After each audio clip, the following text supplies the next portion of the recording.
Episode 6। दूसरी तरफ Yucheng वानिक्सिंग नीलामी घर। यू युवानवे ने बुतियान पिल निकाली और वानिक्सिंग नीलामी घर में हंगामा मचा दिया। इसने तुरंत नीलामी घर के शीर्ष प्रबंधन का ध्यान आकर्षित किया। पहले तो उन्होंने सोचा कि यह कोई दंगा फसाद है, लेकिन जब उन्होंने पुष्टि की कि बुतियान गोली वास्तव में उनके नीलामी घर से है, तो उन्होंने तुरंत इसे गंभीरता से ले लिया। वानिक्सिंग नीलामी घर कैबिनेट टकराना। यू युवानवेन बेहद गुस्से में था। उसने मेज पर रखी बुतियान गोली की ओर इशारा किया। उसने कहा, मैंने इसे आपकी नीलामी में खरीदने के लिए 2000 स्पिरिट स्टोन खर्च किए, लेकिन यह नकली निकला। अगर मैं इतना समझदार नहीं होता तो मैं आपके द्वारा मूर्ख बन जाता। इस समय मंडप में एक बूढ़ा आदमी था जो वानिक्सिंग नीलामी घर का बुजुर्ग था। वह केवल क्रोधित यू युवानवेन को विनम्रता से सिर हिलाकर जवाब दे सका और उसे स्पष्टीकरण देने का वादा किया। इसी समय मंडप का दरवाजा खुला और एक महिला अंदर आई। महिला ने एक लंबा लाल गाउन पहना हुआ था और वह चेहरे पर मुस्कान लिए हुए अंदर आई। उसकी त्वचा एक ताजे छिलके वाले सिंघाड़े की तरह सफेद थी और उसके मुंह के कोने पर एक छोटा सा काला तिल था, जो उसे और भी आकर्षक और सुंदर बना रहा था। महिला का नाम यान कियाओलिन है, जो वानिक्सिंग नीलामी घर की प्रभारी है। यू युवानवेन ने लालच से यान कियाओलिन को देखा, फिर ठंडी सांस लेते हुए कहा, दुकानदार यान यहाँ है। खुद ही देख लो, ये वही बुतियान गोली है जो 2 दिन पहले यहाँ नीलाम हुई थी। अगर मेरी तेज नजर न होती तो मैं तुमसे धोखा खा जाती। क्या वानिक्सिंग नीलामी घर अब नकली वस्तुओं की नीलामी कर रहा है? विस्मयादिबोधक चिन्ह। यान कियाओलिन ने बुतियान गोली को देखा और फिर बुजुर्ग की ओर देखा। बुजुर्ग ने थोड़ा सिर हिलाकर संकेत दिया कि उसने वास्तव में यह चीज उनसे खरीदी थी। ये देखकर यान कियाओलिन मुस्कुराती रही और यू युवानवेन के सामने बैठ गई। उसने सबसे पहले किसी को चाय परोसने के लिए कहा और मुस्कुराते हुए कहा, मास्टर यू, आप इतने गुस्से में क्यों हैं? सच कहूं तो इस गोली की जालसाजी की डिग्री हमारी उम्मीदों से कहीं ज्यादा है। हम भी धोखा खा गए हैं और पीड़ित हैं। ये कैसा रहेगा? मेरा नीलामी घर मुआवजा 2 गुना कर देगा। आप क्या सोचते हैं? यू युवानवेन की आंखों में चमक आ गई, लेकिन फिर उसने ठंडी सांस ली और कहा, क्या? दुकानदार यान, आप इस सामान को सिर्फ 2 गुने पैसे में बेचना चाहते हैं? तो तुम्हें कितना चाहिए? कम से कम 10 बार। नहीं तो मैं इसे सार्वजनिक कर दूंगा और आपके बैंक की प्रतिष्ठा बर्बाद हो जाएगी। धमकियों का सामना करते हुए यान कियाओलिन शांत रही। उसने मेज पर रखा चाय का प्याला उठाया, आध्यात्मिक चाय का एक कप पिया और फिर कहा, श्री यू, चलो दया करो। हमारा बैंक 2 गुना मुआवजा दे सकता है, लेकिन अगर आप 10 गुना पर जोर देते हैं तो कोई बात नहीं। यह इस बात पर निर्भर करता है कि आप इसे लेने की हिम्मत रखते हैं या नहीं। अंत में उसके शब्द ठंडेपन से भरे थे। यू युवानवेन का दिल थोड़ा कांप उठा। उसने अपने पिता से सुना था कि वानिक्सिंग ऑक्शन हाउस की पृष्ठभूमि बहुत मजबूत है और उसे नाराज नहीं होना चाहिए। वह नकली गोलियों के कारण अभी धन कमाना चाहता था, लेकिन वह ये बात भूल गया। वह सूखी खांसी के साथ बोला, भूल जाओ। चूंकि तुम्हारे बैंक ने ये जानबूझकर नहीं किया है, इसलिए इसे यही छोड़ देते हैं। ये सुनकर यान कियाओलिन फिर से मुस्कुराए और आत्मा पत्थरों को लाने के लिए अपना हाथ हिलाया। यू युवानवेन बेहद खुश था। उसे उम्मीद नहीं थी कि वह सचमुच इतना धन कमा लेगा। आत्मा पत्थर लेने के बाद वह ज्यादा देर तक नहीं रुका और चला गया। जाओ, नकली गोली को देखते हुए यान कियाओलिन ने कहा, जाओ और पता लगाओ कि यह गोली कौन बेच रहा है। हम उसे ढूंढ लेंगे, भले ही हम जमीन में बहुत गहराई तक खोदें। अगर उसने मेरे वानिक्सिंग नीलामी घर को धोखा देने की हिम्मत की तो मैं उसे टुकड़ों में काट दूंगा। भाषण के अंत में उसके चेहरे पर उदासी छा गई। यह उसके लिए बहुत शर्म की बात थी कि उसे नकली सामान मिला और उसे इसकी जानकारी नहीं हुई। हाँ, बुजुर्ग ने ऑर्डर लिया और जांच करने के लिए नीचे चला गया। रुको, यान कियाओलिन ने कुछ सोचा और आगे कहा, किसी को भेजकर जांच करवाओ कि कौन बता सकता है कि यह नकली गोली है। ये गोली इतनी नकली है कि इसे असली समझ लेना गलत है। गोली की गंध, रंग या आकार से कोई फर्क नहीं पड़ता, इसे पहचानना लगभग असंभव है। यहाँ तक कि हमारे मूल्यांकनकर्ता को भी धोखा दिया गया। जो व्यक्ति बता सकता है कि यह गोली नकली है, वह निश्चित रूप से कोई साधारण व्यक्ति नहीं है। यदि इसका उपयोग हमारे बैंक द्वारा किया जा सकता है, तो निश्चित रूप से भविष्य में ये स्थिति दोबारा नहीं होगी। दुकानदार, क्या श्री यू ने अभी नहीं कहा था कि उन्होंने ही यह पता लगाया था? बुजुर्ग ने संदेह से पूछा। क्या वह बस इतना ही कर सकता है? अगर वह वाकई इसे समझ पाता तो आज तक इंतजार नहीं करता। यान कियाओलिन घृणा से भरी हुई थी। वह यू युवानवेन को बहुत अच्छी तरह से जानती थी। हाँ, बुजुर्ग ने ऑर्डर लिया और व्यवस्था करने के लिए बाहर चले गए। यान कियाओलिन ने धीरे से अपने जैद हाथों से नकली गोली उठाई। मैं वास्तव में उत्सुक हूँ, किस तरह का व्यक्ति वास्तव में इस तरह की नकली गोली को देख सकता है। फैंग चेन ने हवेली में लौटने के बाद अपने मालिक की पत्नी को ये खुशखबरी सुनाई कि उसने 7 चोटियों के मूल्यांकन में पहला स्थान जीता है और आंतरिक द्वार की 7वीं चोटी में प्रवेश किया है। जब क्यूमेई को इसके बारे में पता चला तो वह बहुत खुश हुई और उसने स्वादिष्ट भोजन की मेज सजाई। रात के खाने के बाद फैंग चेन अपने कमरे में लौट आया। आज स्वर्ग की सीढ़ी से गुजरते समय उसने तलवार दानव के खून की एक बूंद को अवशोषित कर लिया। रक्त की यह बूंद भौतिक शरीर, साधना, स्वर्गीय दाव दानव अस्थि आदि के लिए उपयोग नहीं की जाती है, बल्कि इच्छा शक्ति द्वारा अवशोषित कर ली जाती है। वास्तव में इच्छा शक्ति कहने का एक और तरीका है मानसिक शक्ति। मानसिक शक्ति साधकों के लिए भी अत्यंत महत्वपूर्ण है, विशेषकर कीमियागरों, शस्त्र परिशोधकों, संरचना गुरुओं, दिव्य पैटर्न गुरुओं आदि के लिए। आप मानसिक शक्ति का उपयोग आक्रमण के साधन के रूप में भी कर सकते हैं और लोगों को बिना देखे ही मार सकते हैं, ठीक फैंग चेन की आत्मदानव नेत्र क्षमता की तरह, जो मानसिक शक्ति पर भी निर्भर करती है। लुओ युन, मेंग याओ और अन्य लोग ध्वनि संचारित करने में इसलिए सक्षम हैं क्योंकि वे अपनी मानसिक शक्ति पर भरोसा करते हैं। हालांकि आध्यात्मिक शक्ति केवल अर्जित क्षेत्र में प्रवेश करके ही प्राप्त की जा सकती है और इसे एकत्रित आत्मिक क्षेत्र में एकत्रित नहीं किया जा सकता है। लेकिन तलवार दानव का खून कल्पना से परे था। चेतना के समुद्र ने रक्त की इस बूंद को अवशोषित कर लिया। इसने वास्तव में फैंग चेन को एकत्रित आत्मा क्षेत्र में आध्यात्मिक शक्ति दी। ये तलवार दानव की शक्ति है। अब फैंग चेन की मानसिक शक्ति अर्जित क्षेत्र की तुलना में बहुत अधिक है। यद्यपि ये केवल प्रथम स्तर है, आपको ये जानना चाहिए कि अधिकांश साधक जन्मोत्तर क्षेत्र में प्रवेश करने पर प्रथम स्तर तक भी नहीं पहुंच पाते तथा उन्हें बहुत समय और ऊर्जा खर्च करनी पड़ती है। सबसे महत्वपूर्ण बात यह है कि फैंग चेन पहले से ही अपनी आध्यात्मिक शक्ति को विकसित करना शुरू कर सकता है, जिसके बारे में एकत्रित आत्मा क्षेत्र के अन्य साधक सोचने की हिम्मत भी नहीं करते।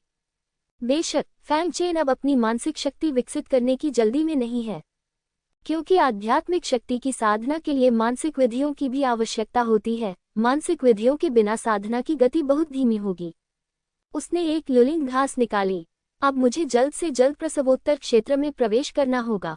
मेरा मानना है कि इन 5 लुलिंग घासों के साथ कम समय में जूलिंग के शिखर तक पहुंचने में कोई समस्या नहीं होनी चाहिए। बिना किसी हिचकिचाहट के उसने लुलिंग घास का एक टुकड़ा सीधे अपने मुंह में डाला, उसे चबाया और निगल लिया। अचानक एक बहुत ही शुद्ध ऊर्जा फैंग चेन के शरीर में प्रवेश कर गई। वह इसे लगातार अवशोषित करने लगा। एक दिन बाद फैंग चेन की आभा अचानक बढ़ गई। वह वास्तव में गैदरिंग स्पिरिट के 6ठे स्तर से सीधे 6ठे स्तर के शिखर पर पहुंच गया। उसने अपनी आंखें खोली और अपने चेहरे पर अविश्वास के साथ अपने अंदर परिवर्तन महसूस किया। मैंने वास्तव में इस लुओ लिंग घास के सभी औषधीय प्रभावों को अवशोषित कर लिया है। यदि औषधीय शक्ति 100% है तो सामान्य लोग केवल 30% औषधीय शक्ति ही अवशोषित कर सकते हैं। शेष 70% शरीर के सैकड़ों एक्यू पॉइंट से निकलकर हवा में फैल जाएगा। यदि आप अधिक औषधीय शक्ति को अवशोषित करना चाहते हैं तो सबसे अच्छा तरीका यह है कि इसे गोलियों में परिष्कृत किया जाए।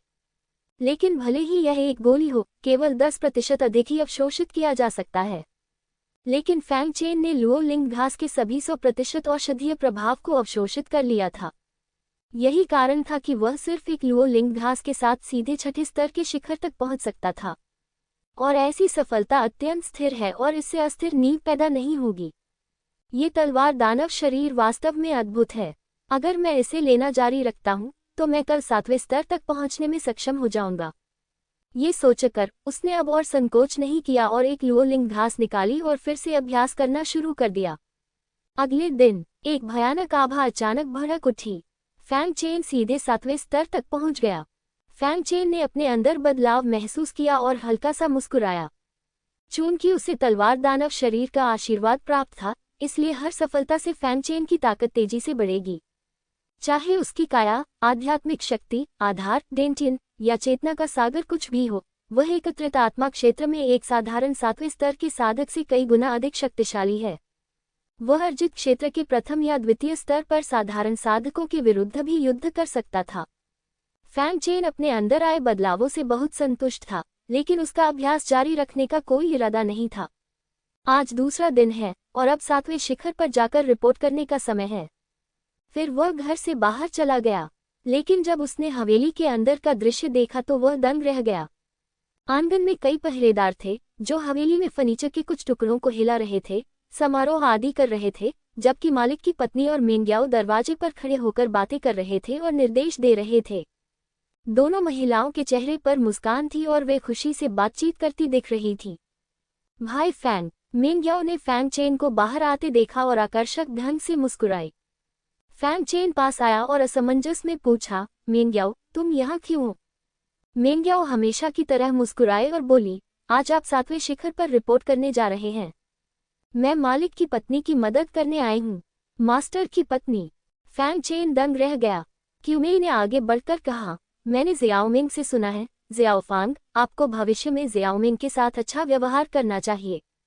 अगर मुझे पता चला कि आप जियाओमिंग को धमकाते हैं तो मैं आपको माफ नहीं करूंगी।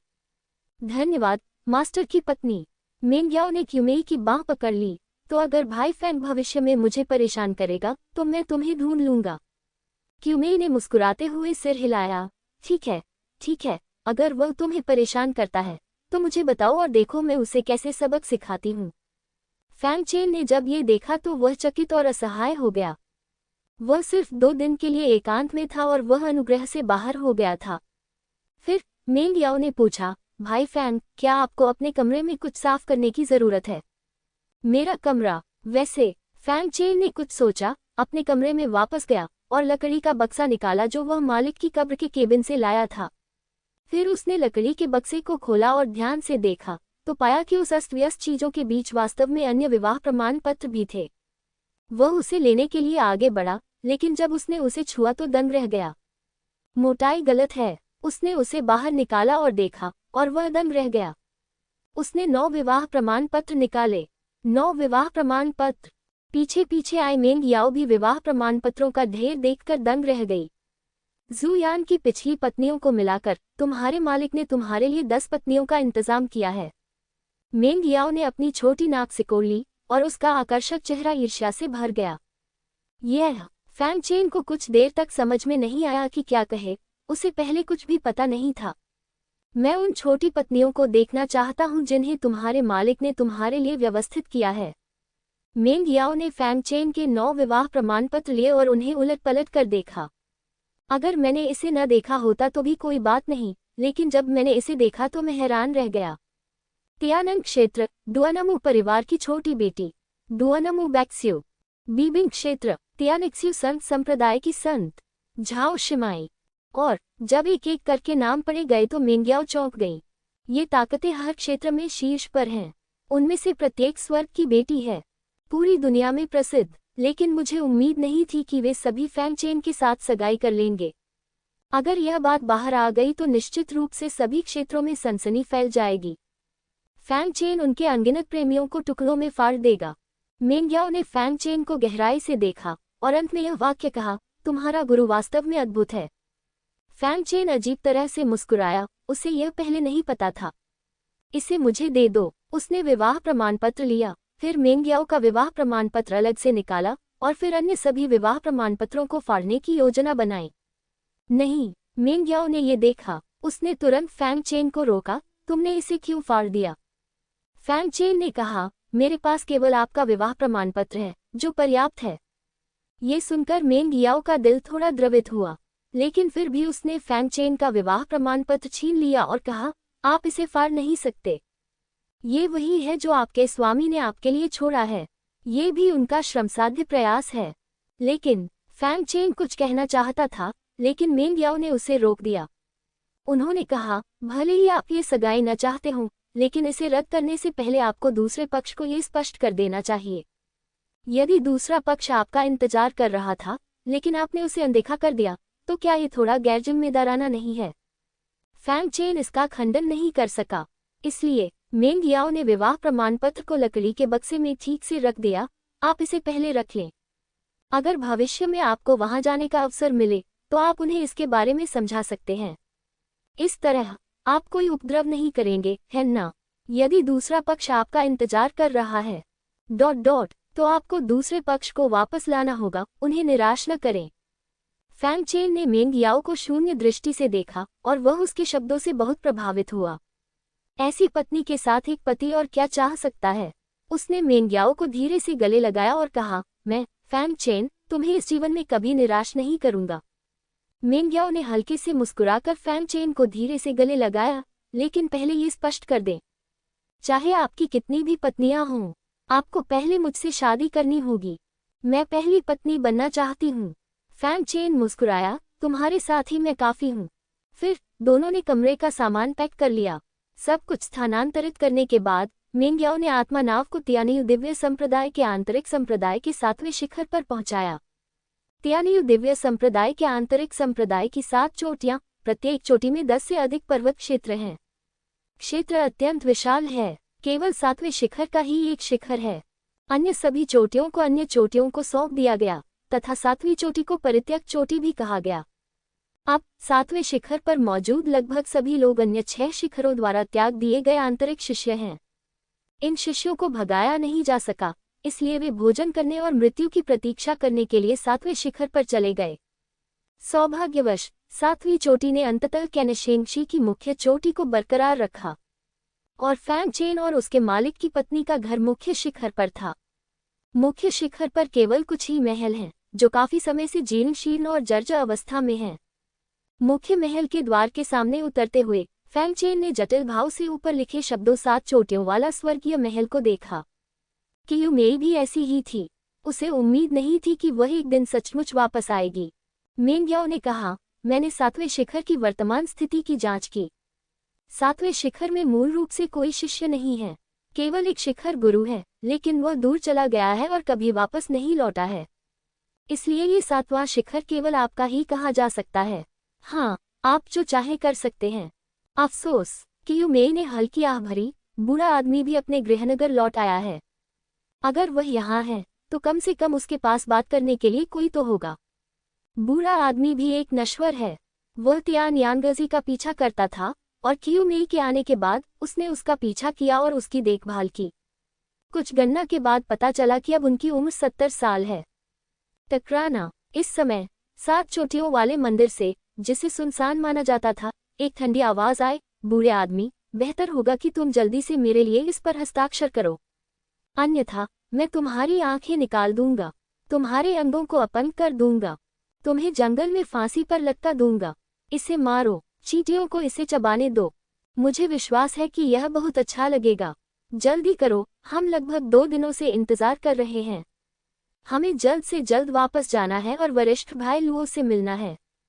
तुम जैसे नश्वर पर समय बर्बाद करना अशुभ है। फैंग चेन ने भौहें सिकोड़ते हुए कहा, वरिष्ठ भाई लुओ।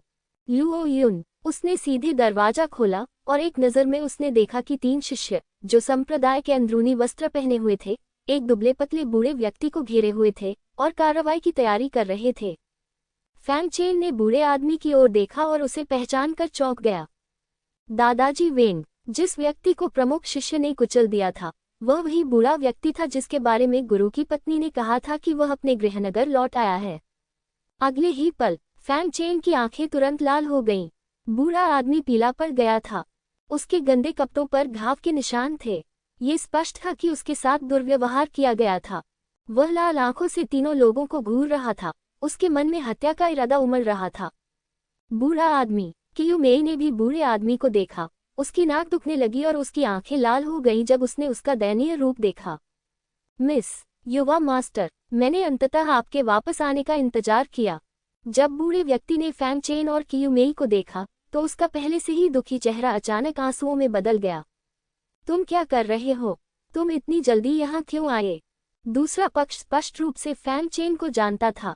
ये देखकर उसका चेहरा पीला पड़ गया और वह एक पल के लिए थोड़ा असमंजस में पड़ गया। इस बार वे 7वें शिखर पर स्वामित्व जब्त करने के लुओयू के आदेश के जवाब में आए थे। जब तक 7वीं चोटी उसके हाथों में है, लुओयू लिंगफैन को रहने के लिए कोई जगह नहीं दे सकता है। वे पहले दिन आए, लेकिन उस समय बूढ़ा आदमी 7वीं चोटी के पीछे पहाड़ों में लकड़ियां काट रहा था और भोजन तैयार कर रहा था।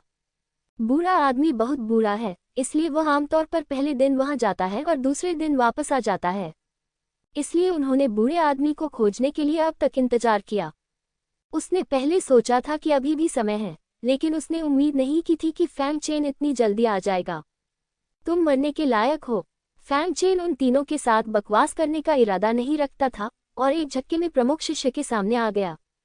बस उसे बाहर निकालो। अग्रणी शिष्य क्रॉसबो से निकले तीर की तरह उछलकर जमीन पर गिर पड़ा। फैंग चेन ने अन्य दो को भी नहीं जाने दिया और 2 लातों से उन्हें दूर कर दिया। इस बार फैंग चेन वास्तव में मारना चाहता था। दादाजी वेंग, क्या हो रहा है? उन्होंने आपको इस तरह क्यों चोट पहुंचाई? फैंग चेन ने हत्या के इरादे को स्वीकार किया और पहले सच्चाई का पता लगाने के लिए कहा। बूढ़ा आदमी खुशी से रो पड़ा। जब उसने युवा गुरु की बात सुनी तो उसने तुरंत जवाब दिया, इस पीढ़ी के 7 शिखरों का नेता एक लंबी यात्रा पर जाना चाहता है, लेकिन संप्रदाय के नियमों के अनुसार उसे 7वें शिखर के लिए एक नेता चुनना होगा। लेकिन 7वें शिखर पर इस बूढ़े दास के अलावा कोई और नहीं है, इसलिए नेता ने सीधे 7वें शिखर का नेता मुझे दे दिया। वे 3 लोग मुझे नेता की पहचान देने के लिए मजबूर करना चाहते थे, लेकिन मैंने मना कर दिया, इसलिए वे मेंग याओ ने बताया, किसी कारण से पिछले शिखर गुरु की मृत्यु के बाद 7वीं चोटी पूरी तरह से परित्यक्त चोटी बन गई। आध्यात्मिक ऊर्जा बेहद पतली है और इसका कोई मूल्य नहीं है, इसलिए अब कोई भी इसकी परवाह नहीं करता। ये सिर्फ 7वें शिखर के नाम को बरकरार रखता है। वर्तमान शिखर गुरु सिर्फ एक नामात्र का व्यक्ति है, इसलिए उसके लिए किसी नश्वर को प्रभारी व्यक्ति देना कोई मायने नहीं रखता, भले ही 7वीं चोटी चली गई हो। फैंग चेन ने सिर हिलाया और तब समझ गया कि लुओ युन क्या करने जा रहा था। क्या महान लुओ युन, वह वास्तव में किसी भी साधन का उपयोग कर सकते हैं। उसका चेहरा तुरंत ठंडा पड़ गया और वह उन तीनों लोगों को घूरने लगा। ये देखकर मेंग्याओ को पता चल गया कि फैंग चेन क्या करने वाला है। उसने कहा, हत्या के अलावा तुम जो चाहो कर सकते हो, मैं तुम्हारा ख्याल रखूंगी। फैंग चेन ने सिर हिलाया और कहा, धन्यवाद। जब तीनों ने ये सुना तो उनके चेहरे पर अचानक परिवर्तन आ गया और वे भयभीत हो गए। तुम मुझे छू नहीं सकते, मैं लुओ युन का आदमी हूँ। अगर तुम मुझे छुओगे तो तुम्हें त्यानियु दिव्य संप्रदाय से बाहर निकाल दिया जाएगा। कोई भी तुम्हारी रक्षा नहीं कर सकता। फैंग चेन उसकी धमकी के जवाब में शांत रहा। ये देखकर प्रमुख शिष्य केवल विनती कर सका, भाई फैंग। नहीं, अंकल फैंग, कृपया मुझे इस बार माफ कर दें। मैं इसे फिर से करने की बिल्कुल भी हिम्मत नहीं करूंगा। मैं वास्तव में इसे फिर से करने की हिम्मत नहीं करूंगा। मुझे लुओ युन ने यहाँ आने के लिए मजबूर किया। ऐसा नहीं है कि मैं इसे इस तरह से करूंगा। वह लगातार झुककर फैंग चेन से क्षमा मांगने की कोशिश करता रहा। लेकिन फैंग चेन ऐसे व्यक्ति को कैसे जाने दे सकता था जिसने उसके प्रियजनों को चोट पहुंचाई हो। बूढ़ा आदमी बचपन से ही उसकी देखभाल कर रहा है, जैसे कि वह उसका अपना दादा हो। वह अपने परिवार को चोट पहुंचाने के लिए सी चेंगे को कैसे माफ कर सकता था। उन्होंने ठंडे स्वर में कहा, वापस जाओ और लुओ यू से कहो कि वह 3 महीने से अधिक जीवित नहीं रहेगा। फिर उसने सीधे कार्रवाई की। आह! अचानक चीखें गूंजने लगीं। उन तीनों के डैंटियन और हाथ फैंग चेन ने नष्ट कर दिए, केवल उनके पैर ही बचे ताकि वे वापस जाकर रिपोर्ट कर सकें। रोल, फैंग चेन ने ठंडे स्वर में कहा। वे तीनों बहुत दर्द में थे, लेकिन जब उन्होंने फैंग चेन की ठंडी और निर्दयी अभिव्यक्ति देखी तो उन्होंने रुकने की हिम्मत नहीं की और दर्द को सहन करते हुए 7 चोटियों के मंदिर से बाहर भाग गए। दूसरी ओर मेंग्याओ ने एक उपचार की गोली निकाली और बूढ़े आदमी को दे दी और उसकी चोटें धीरे धीरे ठीक होने लगीं। जब उसने मिस क्यूमेई को फिर से देखा तो बूढ़ा आदमी आंसू बहाने से खुद को रोक नहीं सका। मिस मास्टर, आप वापस आ गईं, वह चिल्लाया। क्यूमेई ने भी आंखों में आंसू भरकर पूछा, बूढ़े आदमी, क्या तुम घर नहीं लौटे? तुम अभी भी त्यानियु दिव्य संप्रदाय में क्यों हो? बूढ़े व्यक्ति ने कहा, मैं युवती के बारे में चिंतित था, इसलिए मैं नहीं गया। मैं युवती को ढूंढने जाना चाहता था, लेकिन मैं एक नश्वर और बुरा व्यक्ति हूँ, इसलिए मैं नहीं जा सकता। प्रभारी व्यक्ति बनने के बाद मैं अब और नहीं जा सकता। मैं यहाँ केवल युवती और युवा स्वामी की प्रतीक्षा कर सकता हूँ। सौभाग्य से ईश्वर की नज़र अच्छी है और हमें अंततः वह युवती और युवा स्वामी मिल गए। क्यूमेई ने अपने आंसू पोंछे और कहा, बूढ़े आदमी, आप पिछले 5 सालों से कैसे रह रहे हैं? बूढ़ा आदमी मुस्कुराया और बोला, मैंने पीछे की पहाड़ियों में कुछ फसलें उगाई हैं। हालांकि यात्रा थोड़ी दूर है, लेकिन कम से कम मैं भूख से नहीं मरूंगा। दुबले पतले बूढ़े आदमी को देखकर फैंगचेन को मिश्रित भावनाएं महसूस हुई। उसने कहा, दादाजी वेंग, चिंता मत करो। अब जब मैं 7वें शिखर पर वापस आ गया हूँ तो मैं आपको और कष्ट नहीं सहने दूंगा। बूढ़े आदमी ने फैंगचेन को देखा और मुस्कुराते हुए कहा, युवा गुरु वापस आ गया है। 7वें शिखर को आखिरकार एक गुरु मिल गया है। मुझे विश्वास है कि युवा मास्टर के साथ 7वीं चोटी निश्चित रूप से अपने चरम पर लौट आएगी। फैंगचेन ने भारी सिर हिलाया और दृढ़ता से कहा, चिंता मत करो दादाजी वेंग, मैं 7वीं चोटी को फिर से पुनर्जीवित कर दूंगा। तीनों ने लंबी बातचीत की और पिछले 5 वर्षों के अपने अनुभव साझा किए। वृद्ध व्यक्ति की चोटें ठीक होने के बाद समूह ने 7 पीक्स मंदिर के चारों ओर टहलना शुरू कर दिया। विशाल सप्त शिखर मंदिर को खंडहर और धूल से ढका हुआ होना चाहिए था, लेकिन बूढ़ा आदमी पिछले 5 वर्षों से इसकी सफाई कर रहा था, इसलिए यह बहुत साफ लग रहा था। हालांकि इसकी लोकप्रियता में बहुत कमी थी। 7 चोटियों वाले मंदिर के पीछे एक हवेली है। ये वही हवेली है जहां तियानयांगजी अतीत में रहा करते थे, और यह फैंगचेन का घर भी है। हवेली और भी साफ हो गई थी। ये स्पष्ट था कि बूढ़ा आदमी हर समय इसे साफ कर रहा था, बस उनके लौटने का इंतजार कर रहा था। इसके बाद मेंग्याओ ने लोगों से सारी चीजें अंदर रखवाईं और फिर अलविदा कहा। उसने फैंगचेन से कहा, मुझे हाल ही में कुछ समय के लिए एकांत में अभ्यास करना पड़ सकता है। आपको अच्छे से अभ्यास करना होगा। आपको 3 महीने में जीतना होगा, समझे? मैं इतनी कम उम्र में विधवा नहीं हो सकती। अगर आप मुझे विधवा होने देंगे तो मैं आपके लिए व्यभिचारी बन जाऊंगी। वह अपने होंठ फुलाकर धमकी भरी, मोहक और थोड़ी शरारती लग रही थी, जिससे लोगों के दिल धड़क रहे थे। फैंगचेन को स्वाभाविक रूप से पता था कि मेंग्याओ उसके बारे में चिंतित था। उन्होंने मुस्कुराते हुए सिर हिलाया, चिंता मत करो, मैं जीत जाऊंगा। ये सुनकर मेंग्याओ संतोष से मुस्कुराए। अचानक वह फैंगचेन के करीब आए और उसके गाल पर धीरे से चूमा। फैंगचेन दंग रह गया। मेंग्याओ शर्मा गई और भी अधिक आकर्षक और लुभावनी लग रही थी। उसने शर्माते हुए कहा, ये तुम्हारे लिए बस थोड़ा सा प्रोत्साहन है। अगर तुम लुओ युन को हरा सकते हो तो तुम्हें और भी पुरस्कार मिलेंगे। ऐसा कहने के बाद उसने चंचलता से फैंगचेन पर एक आकर्षक और मोहक नजर डाली। फैंगचेन को बोलने का मौका दिए बिना वह सीधे आत्मा जहाज पर चढ़ गया और भाग गया। फैंगचेन अभी भी वहीं अचंभित खड़ा था। उसे होश में आने में बहुत समय लगा। उसने अपने चूमे हुए गाल को छुआ और धीरे से मुस्कुराया। मेंग्याओ सीधे नहीं गई, बल्कि बोली, चाची जिंग। लगभग 30 साल की एक सुंदर महिला केबिन से बाहर निकली। वह सुंदर, वीर और तेजस्वी थी। बाहर आकर महिला ने आदरपूर्वक कहा, मिस।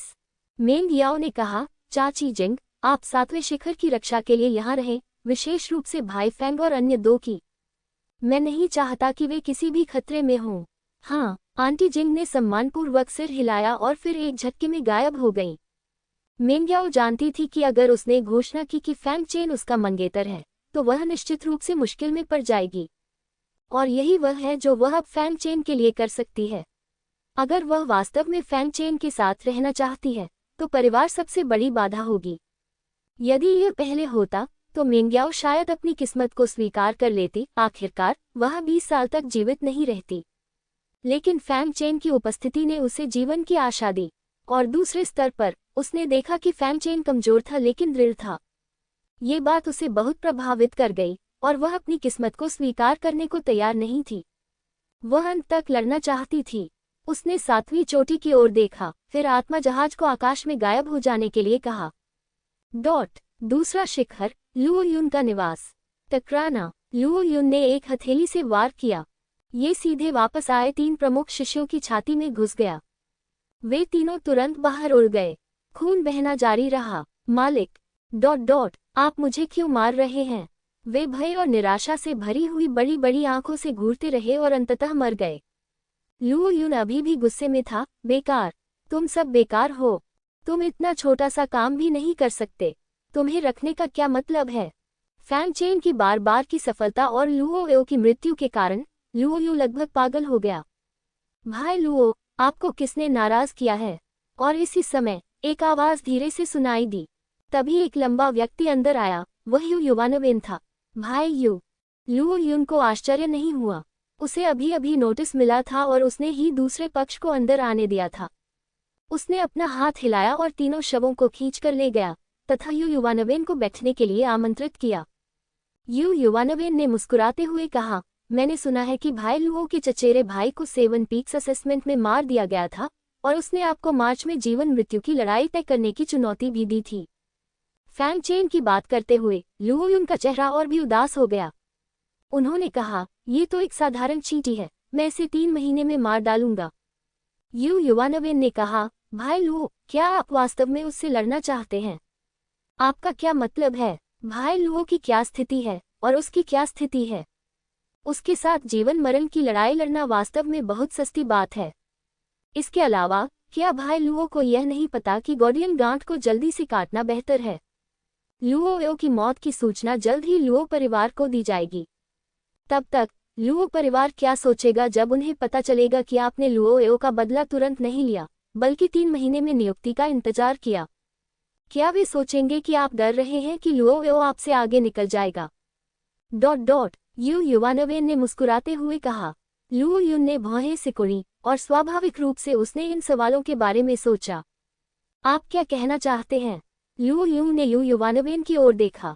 यू युवानवेन थोड़ा मुस्कुराया, खड़ा हुआ और धीरे से कहा, मैं आज जूनियर भाई लुओ की मदद करने के लिए यहाँ आया हूँ। मुझे उम्मीद है कि ये चीजें जूनियर भाई लुओ की मदद कर सकती हैं। बोलते समय उसने एक ज़ेड स्लिप और एक ताबीज मेज पर रख दिया और फिर तैरकर चला गया। लुओ युन ने ज़ेड पर्ची उठाए और उस पर 4 शब्द लिखे थे, 1000 मील छाया हत्या। उसी समय फैंग चेन 7वीं चोटी को छोड़कर युचेंग आ गया। वह मूलतः जूलिंग के 9वें स्तर तक अभ्यास करना चाहते थे और सीधे प्रसवोत्तर क्षेत्र को तोड़ना चाहते थे। लेकिन ये सोचकर कि प्रसवोत्तर क्षेत्र को पार करने के बाद सभी संसाधन खर्च हो जाएंगे और वह अगला अभ्यास जारी नहीं रख पाएंगे, उन्होंने युचेंग आने का फैसला किया। जब तक वह युचेंग में लुओ लिंगदान बेचता रहा, गोलियों को परिष्कृत करने के लिए कुछ औषधीय सामग्री खरीदता रहा और फिर उन्हें बेचता रहा, तब तक वह थोड़े समय में थोड़ा धन इकट्ठा कर सकता था। बेशक इस प्रक्रिया में शोधन में कुछ समय बर्बाद होगा। हाय, ये सोचते हुए फैंग चेन ने आह भरी, एक पैसा एक नायक को गिरा सकता है। Fang Chen. जैसे ही फैंग चेन आह भर रहा था, एक परिचित और सुखद आवाज सुनाई दी। फैंग चेन दंग रह गया और उसने इधर उधर देखा और जल्द ही उसकी नज़र एक ठंडी और खूबसूरत आकृति पर पड़ी। लिन जुएयान। आज लिन जुएयान ने नीले और सफ़ेद रंग की ड्रेस पहनी हुई थी। हालांकि उसने कसकर कपड़े लपेटे हुए थे, फिर भी वह ज्यादा बर्फीली और खूबसूरत लग रही थी। लिन जुएयान के बगल में एक और युवक था। युवक ने एक लंबा सफ़ेद पंख वाला कोट पहना हुआ था, सुंदर, तलवार जैसी भौहें और सितारों जैसी आंखें, काफी सुंदर। लेकिन फैंग चेन की ओर उसकी नज़रें दोस्ताना नहीं थीं। तुम यहाँ क्या कर रहे हो? क्या तुम आज भीतरी द्वार से प्रवेश नहीं कर रहे हो? लिन जुएयान ने इन पर ध्यान नहीं दिया और वह अभी भी पहले की तरह ठंडी थी, लेकिन फैंग चेन के प्रति उसका रवैया थोड़ा बेहतर था। लेकिन ये थोड़ा ही बेहतर था। ऐसा लगता है कि मेंग याओ के शब्दों ने उसे ध्यान से सोचने पर मजबूर कर दिया और उसे एहसास हुआ कि फैंग चेन के बारे में उसके मन में पहले भी कुछ गलतफहमियां थीं। फैंग चेन ने कहा, मैं 7वें शिखर पर चला गया हूँ। मैं आज यहाँ खेती के लिए कुछ औषधीय सामग्री खरीदने आया हूँ। ओह, लिन जुएयान ने ठंडे स्वर में सिर हिलाया। मिस लिन?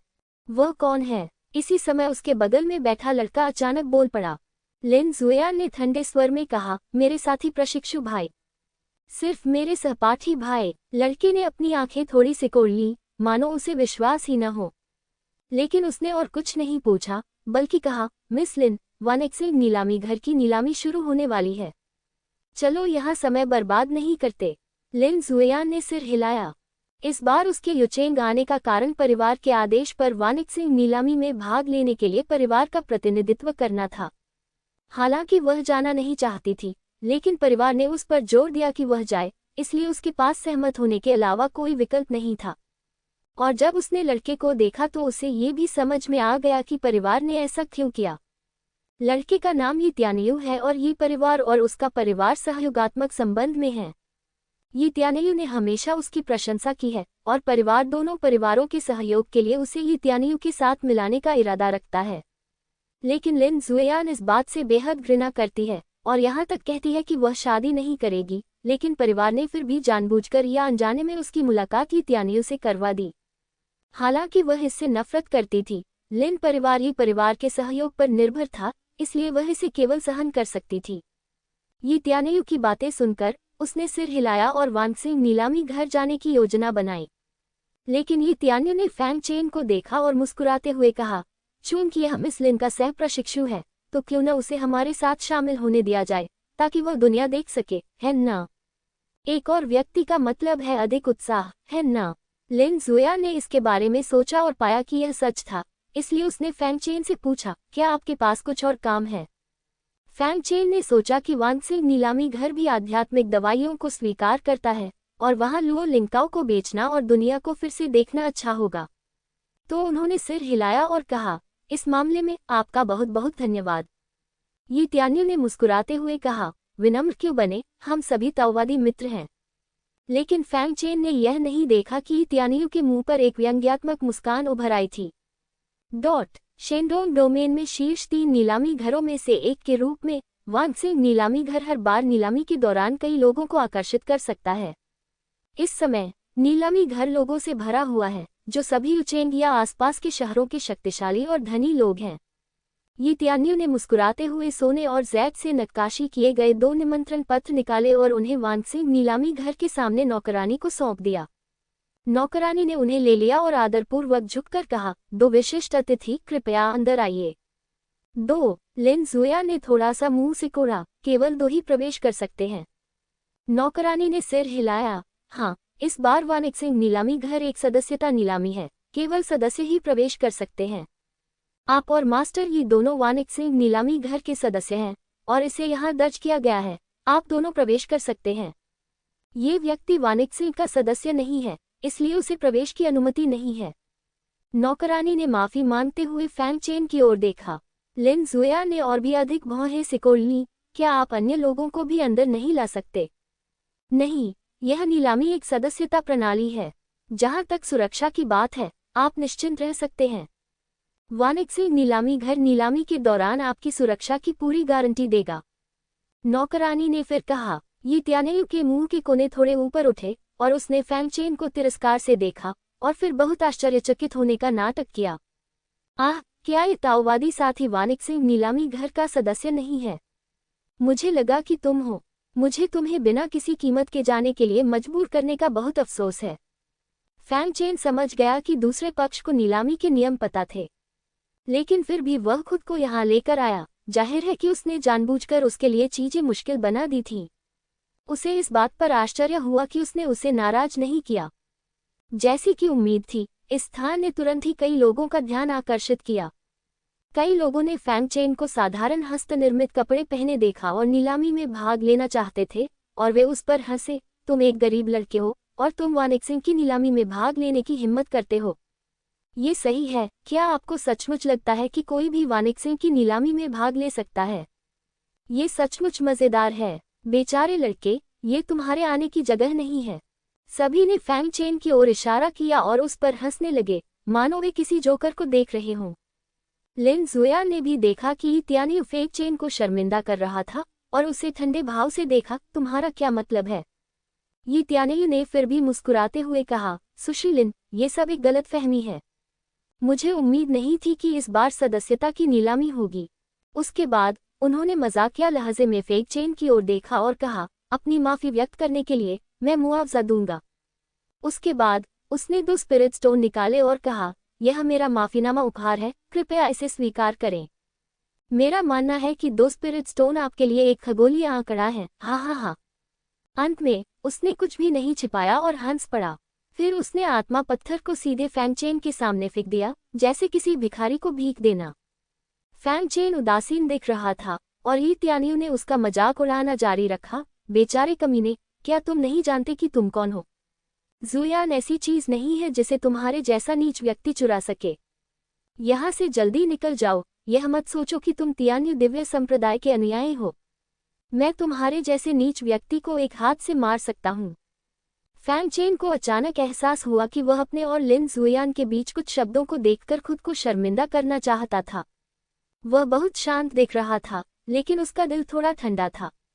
मैंने दूसरे पक्ष को अपमानित नहीं किया, लेकिन दूसरे पक्ष ने बिना किसी कारण के मुझे इस तरह अपमानित किया, और वास्तव में सोचा कि मैं मूर्ख था। जैसे ही वह बोलने वाली थी, उसने लिन जुयान की ठंडी आवाज सुनी, मास्टर ही, क्या आप मेरे दोस्त को अपमानित कर रहे हैं? विस्मयादिबोधक चिन्ह। हालांकि वह फैंग चेन को नीची नजर से देखती थी, लेकिन वह वही थी जिसने उसे यहाँ बुलाया था, इसलिए वह स्वाभाविक रूप से नहीं चाहती थी कि उसके कारण फैंग चेन को अपमानित होना पड़े। उसने ठंडे स्वर में कहा, चूंकि मेरा दोस्त अंदर नहीं जा सकता, इसलिए मैं इस बार भी वानिक्सिंग नीलामी घर में प्रवेश नहीं करूंगी। फिर उसने फॉन्ग चेन से कहा, चलो चलें। ये तियानियू थोड़ा हैरान था। उसने उम्मीद नहीं की थी कि लिन जुएयान एक नीच व्यक्ति फैंग चेन की इतनी परवाह करेगा। इससे उसे और भी यकीन हो गया कि दोनों के बीच का रिश्ता असामान्य था। अतीत में लिन जुएयान किसी परिचित से मिलने पर भी नमस्ते कहने की पहल नहीं करती थी, लेकिन जब वह फैंग चेन से मिली तो उसने बहुत सक्रियता से काम किया।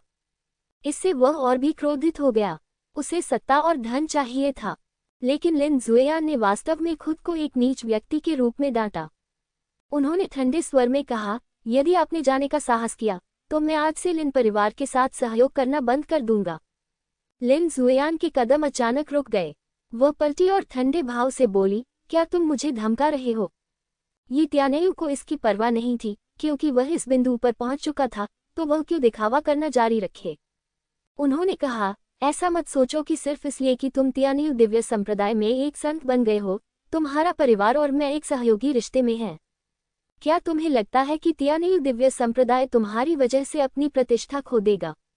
लिन जुएयान ने उसके हाथों को कसकर पकड़ लिया और वह उसी तरह से दबंग तरीके से जवाब देना चाहती थी जैसा उसने अपने संप्रदाय के दौरान किया था। लेकिन जब मैं अपने परिवार के बारे में सोचता हूं तो बोल नहीं पाता। वह उसका घर है, भले ही उसे यह पसंद न हो, यह उसका घर है। क्या एक वयस्क आदमी के रूप में क्या आप केवल महिलाओं को धमकाने की हिम्मत करते हैं? इस समय फैंग चेन लिन जुएयान के सामने खड़ा था और ठंडे स्वर में बोला। ये तियान्यू ने उसकी ओर तिरस्कार भरी नजरों से देखा और व्यंग्यात्मक लहजे में कहा, तुम एक नीच व्यक्ति हो, क्या तुम अब भी मेरे खिलाफ जाना चाहते हो? क्या तुम इसके लायक हो?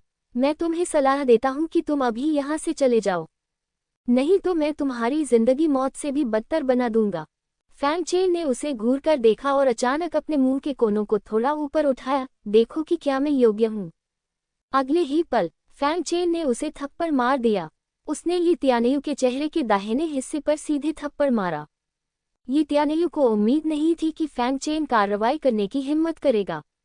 इसके अलावा वह केवल आत्मा एकत्रीकरण क्षेत्र के शिखर पर था, इसलिए उसने बिल्कुल भी प्रतिक्रिया नहीं की और सीधे थप्पड़ मार दिया गया। वहां अचानक शांति छा गई और हर कोई अविश्वास से फैंग चेन की ओर देखने लगा। उन्हें उम्मीद नहीं थी कि ऐसा कहते ही वह तुरंत कार्रवाई करेगा। आह, मेरा चेहरा, तुम्हारी हिम्मत कैसे हुई मुझे मारने की?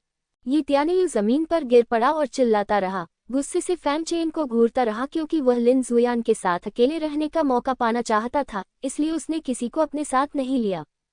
अब मैं चाहता हूं कि कोई मुझसे लड़े, लेकिन मुझे नहीं पता कि कुछ समय के लिए क्या करना है। तुम मर चुके हो, मैं तुम्हें जरूर मार डालूंगा, उसने क्रूरता से कहा। फैंग चेन के मुंह के कोने थोड़े ऊपर उठ गए और इस पर उसने आराम महसूस किया। उसने ये तियानेयू को देखा और हल्के से कहा, मेरा नाम याद रखना फैंग चेन, मैं तुम्हारे बदले का इंतजार कर रहा हूँ। लिन जुएयान को भी उम्मीद नहीं थी कि फैंग चेन सीधे कार्रवाई करेगा। उसका सुंदर और ठंडा चेहरा सदमे से भरा था। फैंग चेन की बातें सुनने के बाद वह उलझन में पड़ गई। बिंगक्सू इतनी चतुर थी कि वह ये नहीं समझ सकी कि फैंग चेन खुद पर नफरत लाना चाहता था, न कि उसके लिए मुश्किलें खड़ी करना चाहता था। उसने उम्मीद नहीं की थी कि जब वह सबसे कठिन परिस्थिति में होगी तो फैंग चेन उसके सामने खड़ा होगा।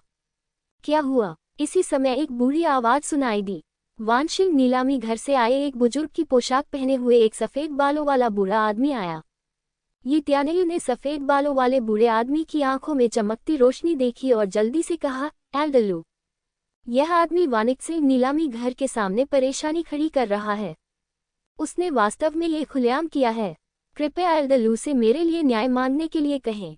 जब एल्डलू ने देखा कि यही तियानेयू है तो उसने तुरंत कहा, यह मास्टर ही निकला। वानिक्सिंग नीलामी घर भी परिवार के साथ सहयोग करता है, क्योंकि नीलामी घर को बहुत सारे संसाधनों आदि की आवश्यकता होती है और मूल रूप से ही परिवार से ही खरीदारी होगी। ये कहा जा सकता है कि परिवार की आय का 50% हिस्सा वानिक्सिंग नीलामी घर से आता है, जो इसकी ताकत का कारण भी है। ये देखकर कि ये तियानेयू को पीटा गया था, एल्डलू भी थोड़ा क्रोधित हुआ। ये वानिक्सिंग नीलामी घर है। यहाँ लोगों को मारना उनके मुंह पर तमाचा मारने जैसा है। मैं देखना चाहता हूँ कि कौन इतना साहसी है। एल्डर लू ने अपनी दाढ़ी उड़ाई और फैंग चेन को घूर कर देखा, लेकिन जब उसने फैंग चेन को देखा तो वह दंग रह गया। ये चेहरा क्यों जाना पहचाना लग रहा है। लगता है मैंने इसे कहीं देखा है, लेकिन मैं कुछ समय तक इसे याद नहीं रख सका। लिन जुयान का चेहरा थोड़ा बदल गया और उसने जल्दी से कहा, एल्डर लू, मेरे दोस्त ने मेरी वजह से कार्रवाई की। फैंग चेन की अभिव्यक्ति शांत रही और उन्होंने कहा, हर कोई अपने किए की जिम्मेदारी लेता है। मैंने उन्हें मारा था, लेकिन मेरा इरादा वानिक्सिंग नीलामी घर को भड़काने का नहीं था। ये त्यान्यू ने व्यंग्यपूर्वक कहा, ये तुम्हारा निर्णय नहीं है बेटा, तुम खत्म हो चुके हो। ये देखकर कि एल्डर लू चुप रहे, उसने चिंतित होकर कहा, एल्डर लू, इस लड़के का नाम फैंग चेन है।